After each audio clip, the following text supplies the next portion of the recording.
হামের টিকা না দিয়ে বিগত দুটি সরকার ক্ষমাহীন অপরাধ করেছে এমন মন্তব্য করে প্রধানমন্ত্রী তারেক রহমান হামে আক্রান্ত হয়ে যারা মারা গেছেন তাদের পরিবারের কাছে গভীর দুঃখ প্রকাশ করেছেন।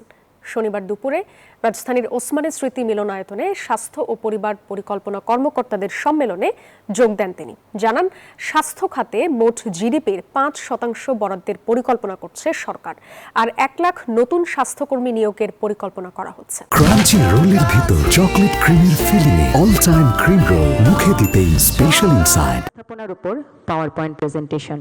রাজধানীর ওসমানী স্মৃতি মিলনায়তনে আয়োজিত সম্মেলনে অংশ নেন প্রধানমন্ত্রী তারেক রহমান। একটা পরামর্শ, তাই নয় কি? অনুষ্ঠানে বর্তমান সরকারের জনস্বাস্থ্য বিষয়ক বিভিন্ন লক্ষ্য ও পরিকল্পনা তুলে ধরেন তিনি।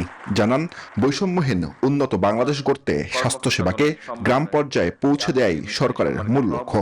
অতীতের স্বাস্থ্যনীতি ও ব্যর্থতার কড়া সমালোচনা করেন তারেক রহমান। সারা দেশে শিশুদেরকে হামের টিকা না দেওয়ার ফলে বিগত ইমিডিয়েট দুটি সরকারের জীবন বিনাশী ব্যর্থতা মনে হয় ক্ষমাহীন অপরাধ। বর্তমান সরকার সারা দেশে জরুরি ভিত্তিতে হামের টিকা দিয়ে তড়িৎ ব্যবস্থা নেওয়ায় আল্লাহর রহমতে পরিস্থিতি অবনতি কিছুটা রোধ করা সম্ভব হয়েছে। যারা তাদের প্রিয় সন্তানদেরকে হারিয়েছেন সেই সকল পিতা মাতা এবং স্বজনদের কাছে আমি ব্যক্তিগতভাবে আন্তরিকভাবে দুঃখ প্রকাশ করছি। দেশের প্রতিটি হাসপাতাল ও স্বাস্থ্য কেন্দ্রকে জবাবদিহিতার আওতায় এনে নাগরিক স্বাস্থ্য সেবা নিশ্চিত করা মনে হয় এখন সময়ের একটি দাবি।